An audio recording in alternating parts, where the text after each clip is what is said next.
Assalamualaikum warahmatullahi wabarakatuh. Nama saya Indina Zulfa. Di sini saya akan membacakan makalah tentang pengertian organisasi. Pada hakikatnya, manusia adalah makhluk sosial. Ia mempunyai keserangkaian kebutuhan yang harus dipenuhi untuk menjamin kelanjutan hidupnya. Berbeda dengan kebutuhan lain yang dimiliki manusia, bahwa kebutuhan sosial hanya dapat dipenuhi melalui kerjasama dengan orang lain. Memahami pengertian organisasi, ada baiknya kita mencoba mengutip beberapa definisi yang dikemukakan para ahli yang telah banyak membahas masalah itu, terutama organisasi formal, yaitu menurut Fayol dan Drucker, organisasi merupakan pengelompokan orang-orang ke dalam aktivitas kerjasama untuk mencapai tujuan yang telah ditetapkan. Dan yang kedua, menurut Syagian, organisasi adalah setiap bentuk-bentuk persekutuan antara dua orang atau lebih yang bekerja sama secara formal. Dan yang ketiga, menurut Prajodi, organisasi adalah struktur tata pembagian kerja dan struktur tata hubungan kerja antara sekelompok orang pemegang posisi yang bekerja sama secara tertentu. Dan yang terakhir, menurut Skene, mengatakan bahwa organisasi adalah koordinasi yang rasional dari aktivitas sejumlah orang dalam mencapai sejumlah tujuan yang jelas melalui pembagian kerja dan melalui hierarki kekuasaan dan tanggung jawab. Adapun fondasi-fondasi organisasi,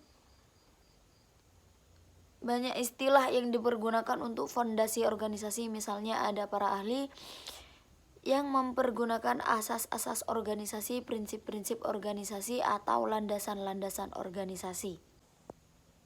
Adapun fondasi utama dan mutlak perlu dalam pelaksanaan organisasi, yaitu ada 7.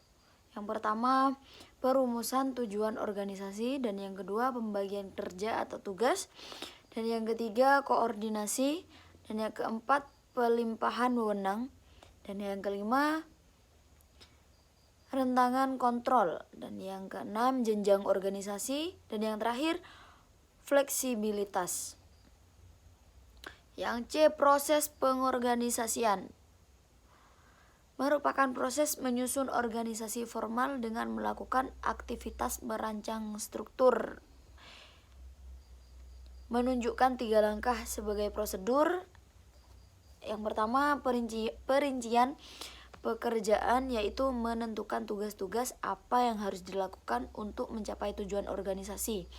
Dan yang kedua, pembagian beban pekerjaan kepada orang-orang yang memiliki kualifikasi yang tepat. Dan yang terakhir, pengadaan dan pengembangan mekanisme untuk mengkoordinasikan pekerjaan. Dan yang D, kekuasaan dalam organisasi. Pengertian kekuasaan merupakan kemampuan untuk mempengaruhi individu, kelompok, keputusan, atau kejadian. Kedudukan pemimpin memiliki kekuasaan untuk mempengaruhi orang lain, karena pemimpin adalah penggerak sebuah atau beberapa kelompok untuk dapat menggerakkan kelompok. Ada kesepakatan yang harus dijalani.